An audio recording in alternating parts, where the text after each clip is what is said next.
Kivi ja Putkuri Hanski RS ilmakuvauksen puolesta tervehdys. Tässä ollaan matkalla tästä Kitteen kivikirkolle ja siellä olisi tarkoitus tehdä vähän kuntotarkastusta ilmakuvausta hyödyntäen. Eli kyseessä on tällainen 1860-luvun tietämillä rakennettu tällainen erittäin suuri kivikirkko, jonka kuntotarkastus ja nämä käyttökohteet on hirmu hankalasti saavutettavissa jo sen suuren koon vuoksi. Niin tällä ilmakuvauksella sitten saavutetaan, että päästään sitten sellaisesti hankalasti päästäville kohteille helposti käsiksi. Ja tämä tarkastus olisi tarkoitus tehdä tätä 3D-mallinnusta hyödyntää, eli yksinkertaisesti sanottuna otetaan hirmu paljon valokuvia ja sitten niistä sadoista valokuvista tietokoneella muodostetaan sitten yksi suuri 3D-malli. Ja sillä päästään sitten kahtelemaan kattorakenteiden kuntoja, vesikourujen kuntoja. Saatetaan päästä jopa näitä rappauksia, näitä kivilohkareiden välissä olevia saumoja tarkastelemaan, että minkälaisissa kunnossa siellä, onko rappaukset tippunut sitten mistä. Keli näyttää -5 astetta, ihanteellinen pilvipouta. Lumisade vähän säikyttelee, että tuo lumi on sellainen, että se heikentää hieman tuota mittaustarkkuutta. Et normaalistihan tällä ilmakuvaustarkastuksella pystytään pääsemään ihan suorilla sellaisen 2 sentin mittatarkkuuteen, jos lähdetään tällaisia mittoja mittailemaan, mutta jossakin tapauksessa, jos tulee ikäviä varjoja tai heijastuksia auringosta tai lumesta, niin se sitten heikentää sitä mittatarkkuutta ja sitä kappaleen niin havaitsemattomuutta. Monimutkainen sana. Mut ajellaan tässä kohti Kitteen kirkkoa. Siellä on seurakunnan edustaja on paikan päällä, niin katsellaan hänen kanssaan homma alkuun ja tehdään pientä videoklippiä sitten jossain vaiheessa, että miten sitä homma etenee eteenpäin. Keli on tällä hetkellä hirmu hyvä.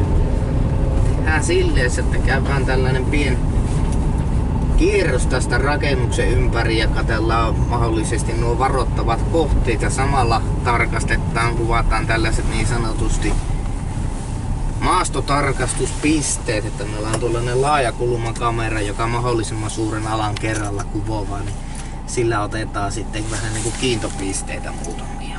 Tuosta historiatietoa kahtelin Kitteen kivikirkosta, niin siinä oli, että 1800 muistaakseni 60 tietämillä, niin se oli rakennettu, mutta siinä kävi sen verran, että ikävä juttu, että olikohan ne noita kattoja tilkitsemässä, niin siellä joku palava tai hehkuva kappale tippui käytännössä valmiiseen kirkkoon tuonne sisätiloihin ja se palo sisältä sitten kokonaan. Ja siinä sitten tietysti siihen aikaan oli jo näistä korvauksista, oli vähän kyse, että kuka korvaa ja mitä.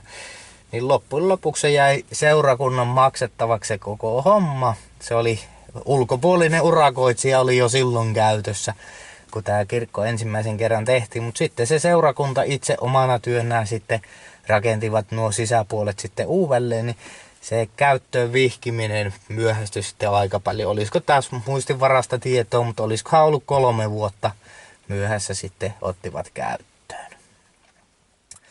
Mutta että niin pääsi käymään, että kivikirkko paloi sisältä jo heti uutuuttaan. Otetaan alkuun, että nyt on ihan simppelisti laajakulman kamera ja me kerätään tämän rakennuksen ympäri. Saadaan oikein melkein 180-asteisella perspektiivillä sitten niin kuin tarkennuspisteet sitten ja samalla sitten voidaan katsoa lentoreittiit, suunnitella sen mukaan, että ei ole mitään suurempia varoittavia kohteita. Ei mitään, laitetaan kamera laulamaan ja lähdetään kävelemään rakennusta ympäri.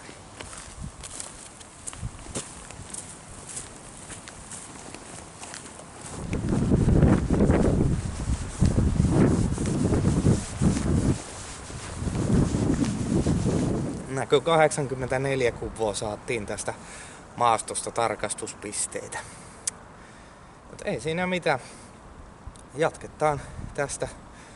Viritellään välineitä kuntoon ja laitellaan ohjelmistot pialle, niin päästään lentotarkastusta tekemään. Tässä meillä on ohjelmisto, mitä me käytetään tässä ilmatarkastuksessa. Että tässä meillä näkyy ilmakartalla tämä kyseinen kirkko. Sitten meillä näkyy tämä niin sanotusti lentoalue. Suunnitellaan tällainen pyöreä tarkastusreitti. Niin me nyt voidaan, tuossa on kirkon keskikohta, niin laitetaan suunnilleen keskelle. Ja tässä on tällaiset, että se lentäisi tällä suunnitelmalla 90 metriä korkealla pyöreän ympyrän. Ja se ottaa sitten muutaman asteen sivusiirtymän välein ottaa valokuva ja keskipisteenä se pitää tuota kirkkoa koko ajan. Toinen vaihtoehto, joka voitaisiin tehdä, on tällainen niin sanotusti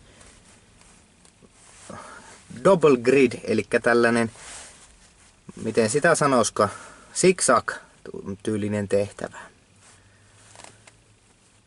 Tämä voisi olla samalla tavalla käytössä, niin katsotaan tässä tapauksessa, että kumpaa käytetään vai käytetäänkö jopa molempia.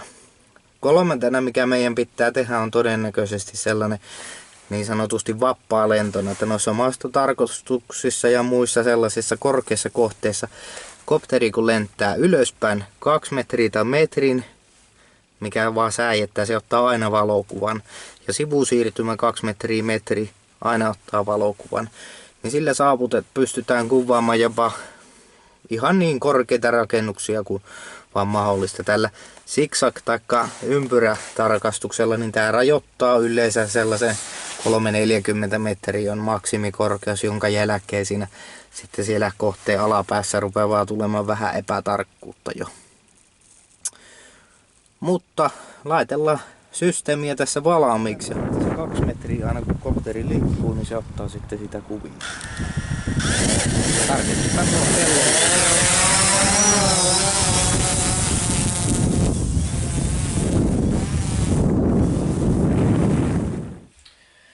No niin, Putkurihanski tässä tuossa ilmakuvauksesta tervehtys. Eli nyt ollaan saatu ilmakuvaus tehtyä päätökseen. Ja materiaalia tuli vähän reilu 1100 valokuvaa. Sitä kuvattiin yksi kiekko maasta käsin ja sitten kopterilla ajettiin siksakkiin näiden automaattiohjelmistojen avustamana, että se aina napsi kyseisen ohjelman mukaan tarvittaessa valokuvia kohteista. Sitten materiaali siirrettiin tuohon tietokoneelle ja tietokone sitten sitä teki tällaisen lopullisen 3D-mallin. Mallista sitten päästään tarkastelemaan sitä rakennusta laajemmin ja sitten päästään joka ikinen kohta katsomaan. Jos vaikka tuo joku ovennurkka, me joku zoomataan ja klikataan sitä ovennurkkaa 3D-mallissa, niin se näyttää kaikki valokuvat, jossa se ovennurkka näkyy. Eli on tällainen ihan perinteinen markettikopteri DJI Phantom 4. Tällä suoritettiin peruskuvaus. Kamerat on joissakin tapauksissa hieman modifikoituja ja joissakin tapauksissa on sitten tuplakameran varustuksella vielä. Sitten jos on lämpökuvausprojekteja, niin sitten on tässä tällainen 3DR Solo. Tämä soveltuu myöskin tällaisiin niin sanotusti myrskyolosuhteisiin. Mutta tarkoissa aloissa sitten tuo DJI on kuitenkin parempi, sillä on se ahtaissa välikössä se lentotarkkuus on hieman parempi. Mutta tähän tosissaan lämpökamerakeulankin, niin tällä pystytään lämpövuodot hyvin havaitsemaan. Joo, ja mitä materiaalia saatiin ulos? Me saatiin täydellinen 3D-malli rakennuksesta. Siinä mittatarkkuus on karkeasti 1,3-2,5 senttiä. Ja me pystytään sitä 3D-mallista mittaamaan kaikki pinta-alat, tilavuudet ja kaikki tällaiset. Tässä tapauksessa mitattiin tarkka katon pinta-ala siinä samalla sitten. Eli tällä mallinnuksellahan pystytään normaalisti, kun meillä on katon räystäysväli tässä. Me mitataan räystän välimitalla näin. Se on siinä. Mutta jos siellä on tällaisia korkeampia kyhmyjä, niin se on joko hyvin haasteellista tai lähes tulkoon mahdotonta mitata. Mutta 3D-mallinnuksella me pystytään mittaamaan se matka todellisena pintana. Eli jos siinä on 10 sentin nystyrä välissä, niin se mittaa sen nystyrä siihen mukaan myöskin. Et se on erittäin tarkka, joka on hirmu hyödyllinen Esimerkiksi tässä tapauksessa, kun ruvetaan kyselemään sitten tarjouksia uudelleen pinnottelusta tai jossakin tapauksessa ehkä jopa uudelleen pellittämisistä. Myös siitä saadaan sitten kattopinta saadaan erikseen ulos sitten kaikissa näissä tunnetuissa formaateissa arkkitehtitoimistoille sitten, että he pystyvät sen perusteella sitten jatkamaan eteenpäin suunnittelua. Sitten, mikä on ihan mielenkiintoinen ja hyödyllinen jossakin kohteessa, on maan pinta, eli pintakorkeus. Monestihan näissä rakennuksissa on sellainen ongelma, että seinänvierustot rupeaa vaan joko täyttymään liikaa tai sitten painumaan. Eli pintavesien johtaminen siitä seinän vierustolta on puutteellinen, joka olisi hirmu tärkeä rakennuksien kunnon puolesta. Me pystytään tähän 3D-malliin luomaan sellainen oletettu pintataso. Ja siinä sitten näkyy kaikki tällaiset puutteet, jos siellä on seinänvierustassa suppa, tai sitten jos jopa on tosi hyvät kaadot, niin kaikki saadaan näkymään. Eli niin kuin teoreettisesti nostetaan sitä viivasuoraa maanpinnan tasoa ja sitten se väreillä osoittaa sitten, että millä kohdalla on puutteita. Tämä on hirmu hyödyllinen, jos on suuria kiinteistökokonaisuuksia sellaisissa alavammilla mailla, koska joskus sielläkin käy silleen, että tulee pieniä vedenpaisumuksia ja välttämättä ei tarvitse olla oikeastaan maan pinnalle asti näkyviä vesiongelmia, kun ne saattaa jo jossakin rakennuksissa ruveta tekemään ongelmia. Niin kuin hyvin yllystä jonnekin kellarikerroksiin rupeaa vaan vettä kertymään ja muuta. Niin me pystytään tällä mallinnuksen avulla suunnittelemaan ne maankaadot sitten ihan oikeasti suurilla oikein. Ja tämä 3D-mallinnus tullut näissä yli 1000 neliön kohteessa tulleen järkeväksi. Alle 1000 neliölle kannattaa mieluummin perinteisesti suorittaa normaali valokuvaus kautta videokuvaus. Ja ehdottomasti normaali silmin tehtävä havainnointi on parempi, mitkä pystytään maasta käsin havainnoimaan. Koska me nähdään kaikki kolmiulotteisesti ja aina valokuva on yksiulotteinen, niin mikään ei voita aistin varasta tarkastelua. Mutta kun on kyseessä tällaisia hyvin korkealla olevia kohteita, niin me ei päästä näkemään niitä silleensä samalla tavalla kuin kopteri näkee. Ja tosissaan tässä tapauksessa, kun me tehdään tästä tällainen 3D-malli, niin kyseisessä kohteessa oli noin 100 vikahavaintoa. Niin jos tehtäisiin pelkästään aastinvaraisesti eli katsomalla, niin me ei pystytä niitä millään oikein niin tarkkaan kartoittamaan niitä vikakohteita, että ne löytyy myös sitten siinä korjauksen yhteydessä. Tässä tapauksessa, kun se on 3D-malli, niin joka ikiseen vikakohteeseen on rekisteröitynyt kaikki ne valokuvat, jossa se valokuva sen, missä näkyy se kyseinen kohta. Mittaustarkkuus on karkeasti 1,3-2,6 senttiä. Eli jos me mitataan joku oven leveys, ikkunan leveys, se mitataan metriin, niin siihen toleranssiin se pitäisi kyllä jäädä.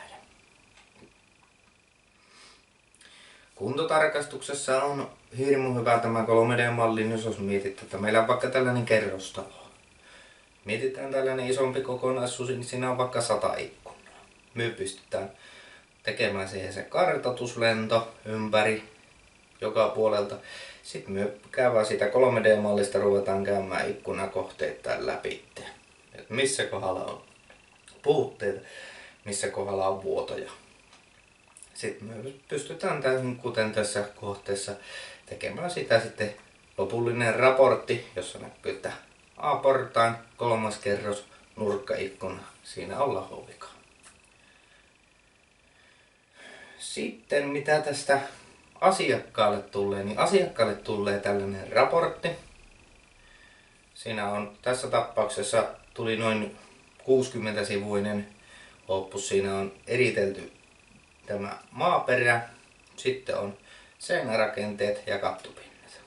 Siinä on jokaisesta vikahavainnosta on se niin sanotusti isomman skaalan kuva, missä se sijaitsee. Sitten on tarkennuskuvat ja sitten tarkennuskuvilla on numerot. Eli jos halutaan vieläkin tarkemmaksi saada, niin asiakas saa sitten sen alkuperäisen valokuvamateriaalia, josta katsottuna vaikka valokuva numero 395, kun selataan se, niin sieltä saadaan täydellä tarkkuudella oleva valokuva ulos. Sitten mitä asiakkaalle tulee, niin 3D PDF-malli. Se on ihan mielenkiintoinen. Se on 3D-kuva kyseisestä rakennuksesta. Asiakas pystyy normaalilla Adoben ilmaisella PDF-ohjelmalla pystyy pyörittämään sitä, liikuttelemaan sitä rakennusta. Ja mikä on tässä mielenkiintoisin, niin siinä on myös tällainen perusmittatyökalu, että sillä pystyy mittaamaan. Tosin siinä se mittauksessa se tarkkuus ei ole niin hyvä kuin näillä ohjelmistoilla, mutta kuitenkin tällainen suuntaa antava. Ja toki jos kiinnostusta riittää, niin siitä mallista voi tehdä vaikka 3D-tulosteen, eli saapi omasta kiinteistöstä vaikka avaimen perään tulostettua. Kaiken kaikkiaan ihan suoraan sanottuna, jos on alle 1000 neliön kiinteistö, normaali ilmakuvaus yhdistettynä maasta käsin tapahtuvaan tarkkailuun, siitä normaali kuvamateriaali, jossakin tapauksessa karkea 3D-malli, mutta täyttä mallinnusta ei kannata lähteä tekemään. Siitä ei saa riittävää hyötyä. Mutta yli 1000 neliön kiinteistöt tai erikoisrakenteet, niin kuin joku tällainen maasto lukkeutuu niin niissä tapauksissa 3D-mallinnus säästää kyllä huomattavasti aikaa. Tässäkin tapauksessa tornin korkeus 56 metriä. Pelkästään niille korkeuksille pääseminen vaatii jo sen verran erikoiskalustoa, että se on jo todella hinnakasta touhua. Sitten mikä tässä 3D-mallinnuksessa edelleenkin se paras plussa on siinä se, että nopeasti nähdään sitä vikakohteesta kaikki ne kuvat ja saadaan dokumentoitua joka ikinen vikapaikka. Jos meillä on yksi räystään alus tai yksi kohta tarkastettavana, niin ei kun vaan naapurin Ville lentämään, niin Ville kyllä käy kopterilla sen kahtamassa. Mutta jos haluaa oikeasti todellisen kunnon tällaisesta rakennuksen kuvasta laajemmalti, niin sit suosittelen niin suuriin kiinteistöihin tätä ilmakuvausta ja 3D-mallinnusta suuriin rakennuksiin.